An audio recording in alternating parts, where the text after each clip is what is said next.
let you guys know that you guys are watching a guy that gets paid to get punched in the face give a speech. So let that sink in. Yeah, I'm a third generation boxer. That means that my grandpa boxed, my dad boxed, and I actually had to box until I was 16.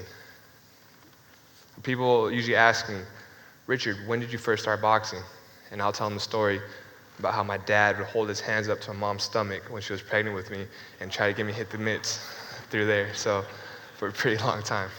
I had an amateur record of 161-11. I was part of the junior world team. I got a youth world bronze medal, Pan American medalist. I won the best boxer at the third largest tournament in the world. I was one of the youngest fighters to win one of the oldest tournaments in Europe. And in the summer of 2021, I received a silver medal at the Tokyo Olympics. Thank you. Yeah.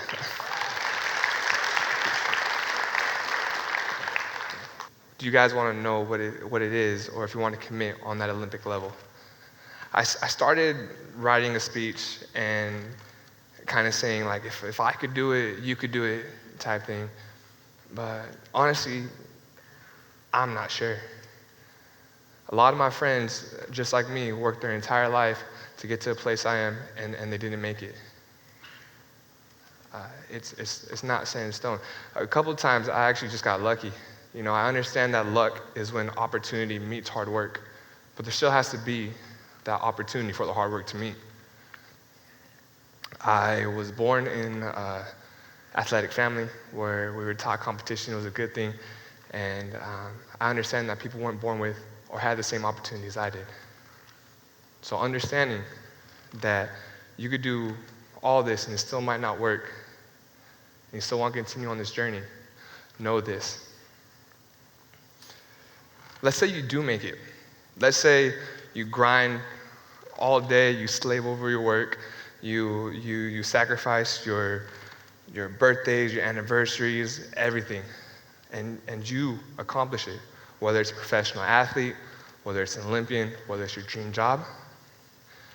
I remember I was at the Olympic Village, and my Olympic teammate came up to me right after I beat Cuba to secure my first medal.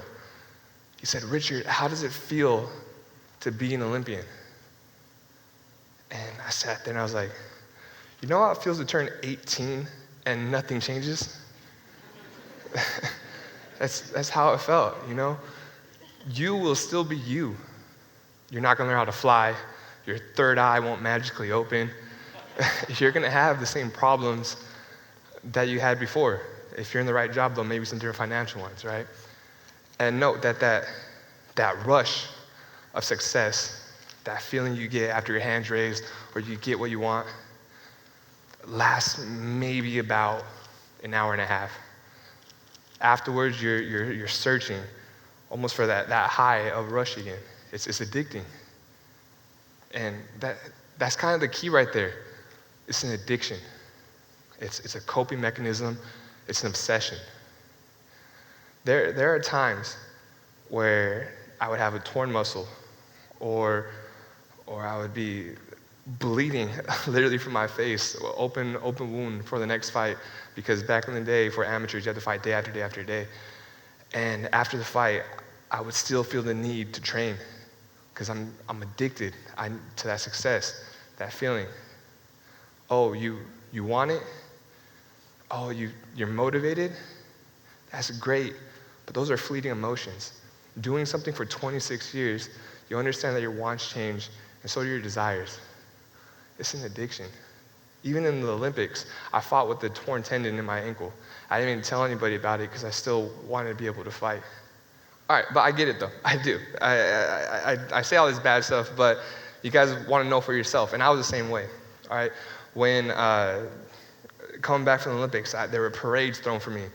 They gave me car deals. There are people now. I'm part of an international boxing federation where I get flown out all over the world just to do what I did for free my entire life. It's incredible. It definitely has its perks. I just have to let you know those other sides. So this is it. This is how you become or commit on that Olympic journey. But you're not going to like it. It's super simple. your environment, okay? Surround yourself with like-minded people that have the same goal and desires that you do, all right? Consistency. Keep going even when you fail. When I was 19, I got knocked out cold. And there were press releases all over. It was on the world news that Richard Torrez Jr. did not deserve to share the ring with anybody else because he just wasn't a good fighter. So I know my fair deal of that as well. Get a good coach or trainer. Learn from someone that's been there before. And hard work. It's not in a full hand, guys. And I'm not going to talk down to anybody here. I mean, you guys know exactly what to do. I've just been doing it for a little bit longer, okay? I think Marcus Aurelius says it best. Stop worrying about what a good person is and just be one. I think that falls suit with athletes, with professions, with anything.